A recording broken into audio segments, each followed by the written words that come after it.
HarperCollins and HarperAudio present the final act of Juliette Willoughby, a novel by Ellery Lloyd, performed by Nneka Okoye, Joshua Akehurst, and Eleanor Jackson. Author's Note: with the exception of the fictional Juliette Willoughby, Oscar Ehrlich, and Austin Willoughby, all the artists mentioned or who appear in this novel are genuine historical figures. Prologue. Caroline, Dubai, the present day. It is time to begin.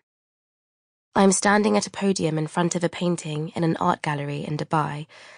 It is not a large painting, 30 inches by 21 inches to be precise. It is not a very large gallery. We are in the biggest of its 3 rooms, a white-painted space about the size of a school classroom. Arranged in front of me are several rows of folding chairs occupied by reporters. I have already been introduced to a writer from The Telegraph and the Gulf News podcast team.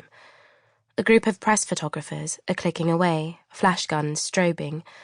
At the back are 2 TV crews, one from a local Arabic station, one from BBC News. Beside me at the podium is the owner of the gallery, the organiser of this press conference, Patrick Lambert. Dr. Caroline Cooper, Patrick is saying, is a fellow of Pembroke College and professor of modern art at the University of Cambridge, specialising in the Surrealist movement in the 1930s, with a focus on Surrealist art by women, in particular that of British painter Juliette Willoughby. Patrick lists my publications, highlighting my 1998 biography of Juliette, the first ever written, and still, he reminds everyone, the definitive account of the artist's life, work, and untimely death. He also mentions how long he and I have known each other. 1 or 2 audience members smile knowingly. The painting on the wall behind us is entitled Self Portrait As Sphinx. It was painted by Juliette, then 21 years old, in the winter of 1937 to 38, and was first displayed at the era-defining International Surrealist exhibition in Paris in 1938. For decades it was lost, believed destroyed.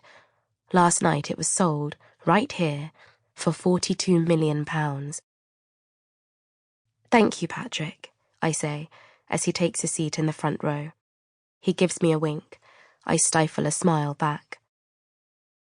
I have been asked to keep my speech short, just 5 minutes in which to explain Surrealism, its historical context, and underlying philosophy, to emphasise why this artwork matters, why I believe it to be genuine, and why I am prepared to stake my professional reputation on that opinion. To tell the story of the artist in this painting, and how it was lost, and how it was found again. Twice. It is a story that begins one wet autumn morning in Cambridge in 1991, at our first dissertation supervision with Alice Long, setting Patrick and me on a path that would eventually lead us to Juliette's lost masterpiece.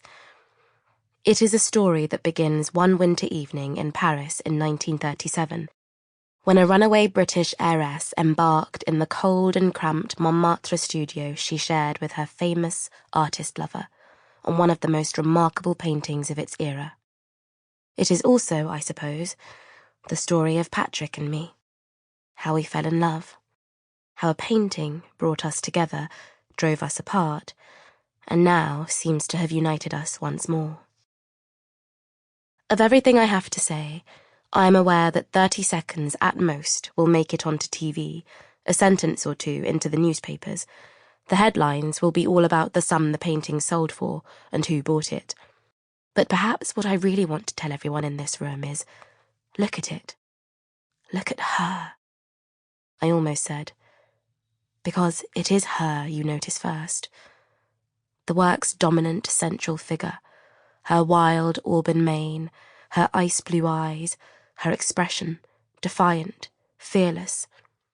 Then you notice her breasts are bare.